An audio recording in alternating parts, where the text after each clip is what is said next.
Hi YouTube, and welcome back to my Random Thoughts on Thursdays. This week I'm going to be talking about my ancestry.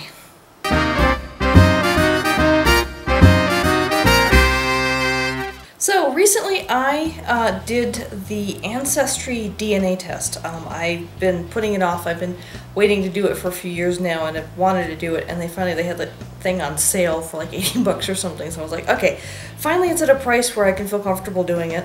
And so I went ahead and I ordered the kit and did the kit, and basically you get this little tube and you basically spit into it and then it has some kind of stabilization fluid that you mix into it, and then you stick it in the box and mail it back to them, and then you have to wait 6 to 8 weeks to get your results. So I finally got my results, and from what I know in my family, so my mom was born in Germany, her dad was born in Poland, and her mom was from Germany, so she was roughly 50-50 Polish-German.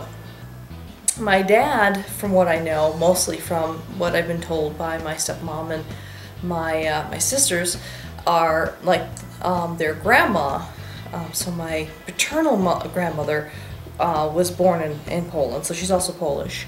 And then there's some debate about where my dad was born.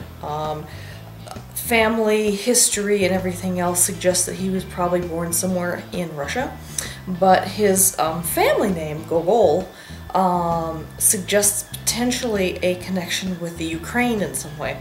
And as you know from history, if you've paid any attention in geography and stuff, that the region around Eastern Europe and somewhat bordering onto Western Europe, the borders of the countries keep changing all the time.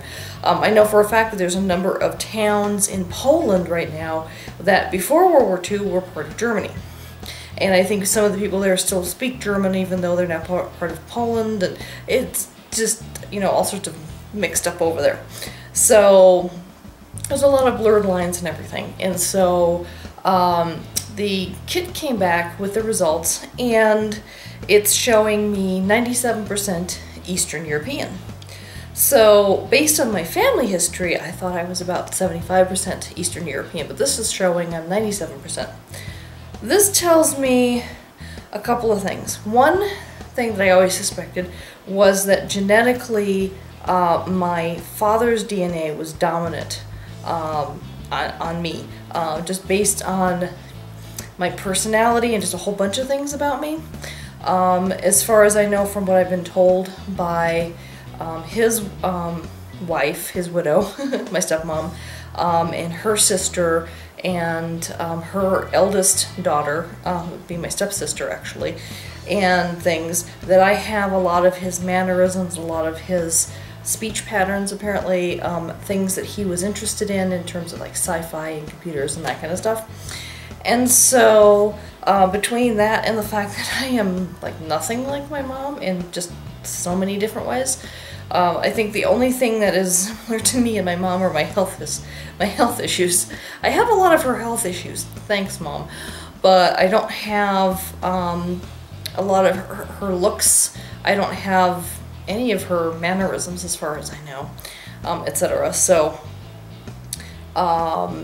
I think the fact that my DNA is 97% Eastern European, I think speaks to the fact that my dad's DNA in my system is dominant, which, you know, to be perfectly honest, in my opinion, my dad was the cooler half of my parents, and so I'm not sad about this. And for those of you who are new to my vlog and don't know this, so my mom and dad, one night stand, I was born 9 months later. They were never married. There was never a long-term connection there whatsoever. I kind of had a tiny smidgen of hope that Asian would show up in that AncestryDNA thing, because I know that there were all those Mongol invasions of Eastern Europe throughout Hungary and the Ukraine and Poland and everything, and so there was a lot of mixing. And there's certain parts of the population in Eastern Europe, you know, like some of them are like super pale skin, blonde hair, blue or very pale colored eyes.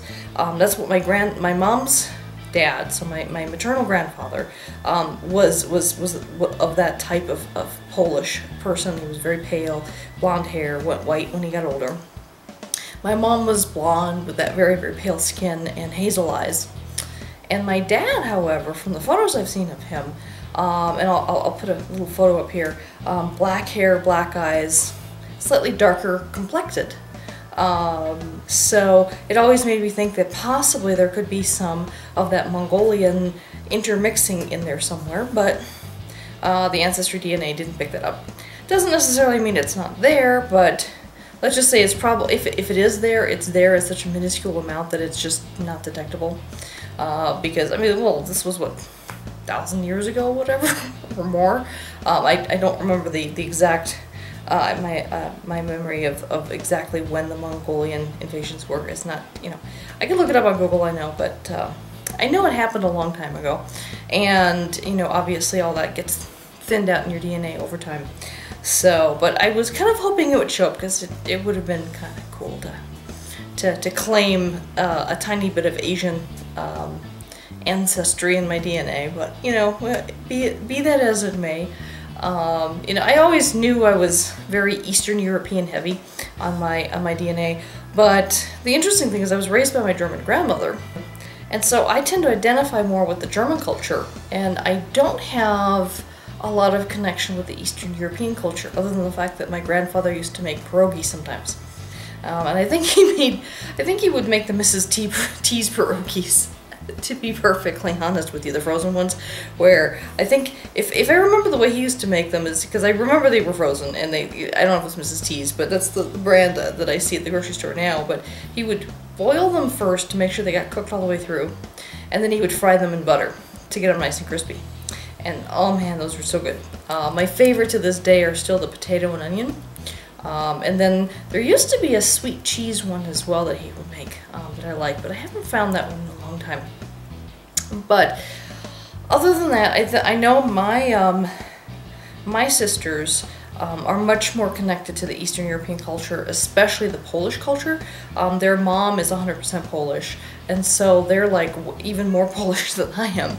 And they even speak a little bit of Polish, and they're more familiar with Polish cuisine other than pierogies and things like that. And you know, it's like that's a whole part of my ancestral background that I've missed out on. So that's a little bit of a, you know, a bummer, but you know, what could I do? I was a kid. I didn't have a choice as to what parent raised me and that kind of thing. And you know, that's yet a whole another story of all of that stuff. So.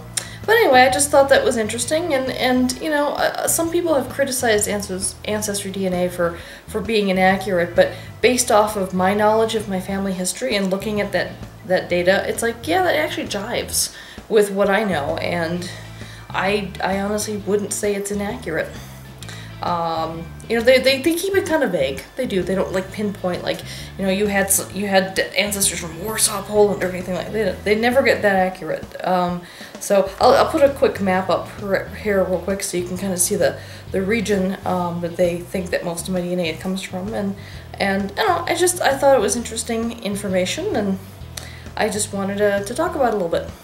All right, well, sorry if this week was a little bit boring.